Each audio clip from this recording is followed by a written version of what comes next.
Hello friends, आपके अपने YouTube channel dear sir English में आपका स्वागत है। तो आज के इस वीडियो में हम बहुत ही आसान तरीके से फ्यूचर कंटीन्यूअस टेंस के अफर्मेटिव सेंटेंस और नेगेटिव सेंटेंस यानी कि साधारण वाक्य और नकारात्मक वाक्यों को बनाना सीखेंगे। यदि आपको भी फ्यूचर कंटीन्यूअस टेंस के अफर्मेटिव सेंटेंस और नेगेटिव सेंटेंस बनाना नहीं आता हो तो इस वीडियो को शुरू से लेकर अंत तक जरूर देखें। यदि आप इस वीडियो को शुरू से लेकर अंत तक देख लेते हैं तो हम इस बात की गारंटी देते हैं कि आपको कभी भी फ्यूचर कंटीन्यूअस टेंस के वाक्यों को बनाने में किसी भी प्रकार की कोई भी प्रॉब्लम नहीं जाएगी। तब चलिए हम अपने वीडियो को शुरू कर लेते हैं। जैसे हमारा यहाँ पर पहला वाक्य दिया गया है, पहले हम अफर्मेटिव सेंटेंस यानी कि साधारण वाक्य को बनाना सीख लेते हैं। तो जैसे हमारा पहला वाक्य है, मोहन बाजार जा रहा होगा। क्या है? मोहन बाजार जा रहा होगा।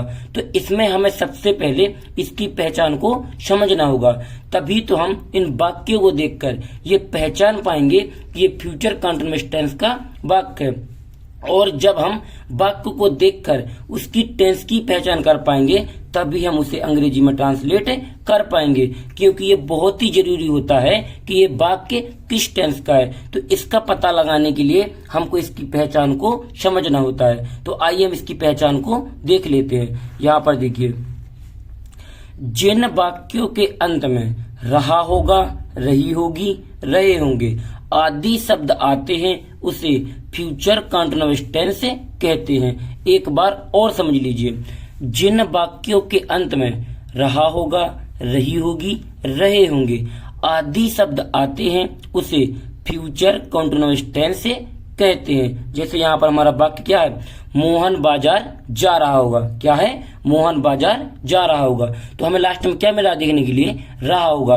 तो हम इस रहा होगा को देखकर ये समझ जाएंगे कि ये कौन से टेंस का वाक्य है? फ्यूचर कंटीन्यूअस टेंस का वाक्य है, क्योंकि इसकी पहचान में भी क्या कह रहा है, जिन वाक्यों के अंत में रहा होगा, रही होगी, रहे होंगे शब्द आते हैं उसे ही फ्यूचर कंटीन्यूअस टेंस कहते हैं। तो हमने इस वाक्य में देखा यहाँ पर क्या है, रहा होगा। तो ये क्या सा टेंस है? Future continuous tense. अब हम इसको अंग्रेजी में बनाते हैं। तो इसको बनाने के लिए एक छोटा सा फॉर्मूला भी हमने आपके लिए तैयार किया है। आप यदि उसको समझ लेते हैं तो आप इन वाक्य को बिल्कुल आसानी से बना लोगे।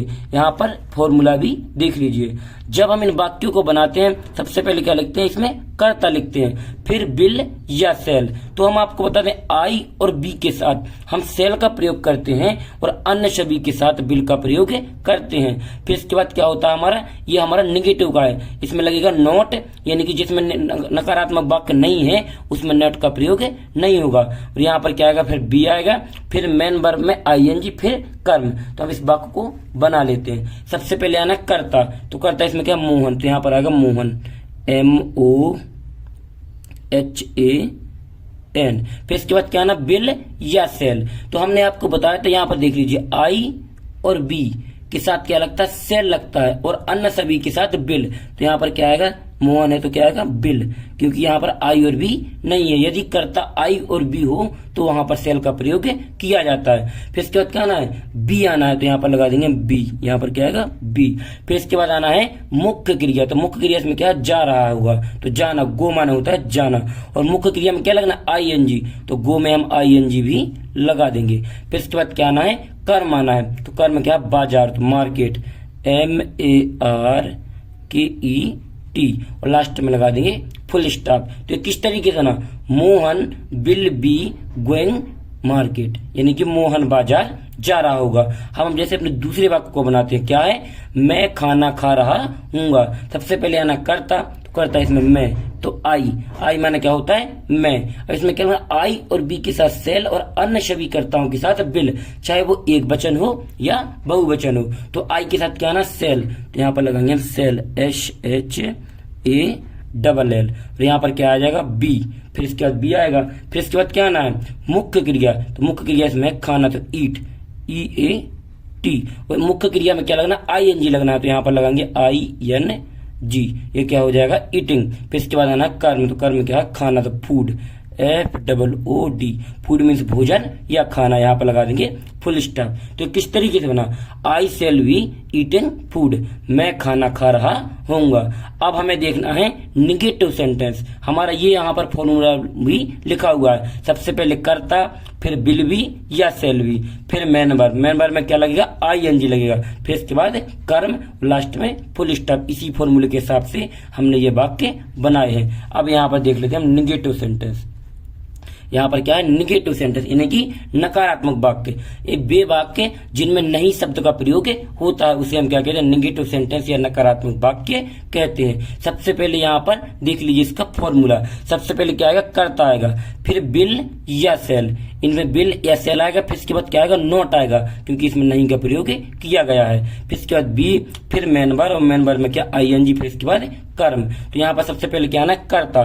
तो कर्ता क्या हुआ है, तो ही माने क्या होता है, वह है। अब ही के साथ क्या लगेगा, बिल लगेगा, तो यहाँ पर क्या आ जाएगा, WILL। फिर इसके बाद क्या ना है हमारा, नोट। यहाँ पर ये नोट आएगा तो यहाँ पर आ जाएगा NOT, नोट। नोट के बाद आएगा बी, यहाँ पर ये बी। अब आना मेन वर्ब, तो मेन वर्ब में इसमें लिख रहा होगा, तो राइट मन होता है लिखना, WRITE। यहाँ पर मेन वर्ब में क्या लगता है, ING लगेगा, तो यहाँ पर ये ई हट जाता है, यहाँ पर क्या आ जाएगा, सिर्फ ING यानी कि रिटर्न। फिर इसके बाद क्या आएगा, कर्म। तो कर्म इसमें क्या है, पत्र, तो लेटर, LETTER, लास्ट में फुल स्टॉप। तो किस तरीके से बना, he will not be writing letter, वह पत्र नहीं लिख रहा होगा। अब जैसे अपने दूसरे वाक्य को भी देख लेते हैं, तुम स्कूल नहीं जा रहे होगे, तो इसमें भी सबसे पहले क्या है, कर्ता। तो कर्ता क्या है इसमें, तुम, तो यू माने क्या होता है, तुम, YOU। अब क्या लगना है, बिल या सेल, यहाँ पर बिल या सेल। तो आई और बी के साथ सेल, अन्य सभी कर्ताओं के साथ बिल, चाहे वो एक वचन हो या बहुवचन हो। तो यहाँ पर क्या आएगा, बिल आएगा, WILL। फिर इसके बाद नोट आना है, तो यहाँ पर NOT, नोट। नोट मीन्स क्या होता है, नहीं। फिर आना बी, तो यहाँ पर लगा देंगे बी।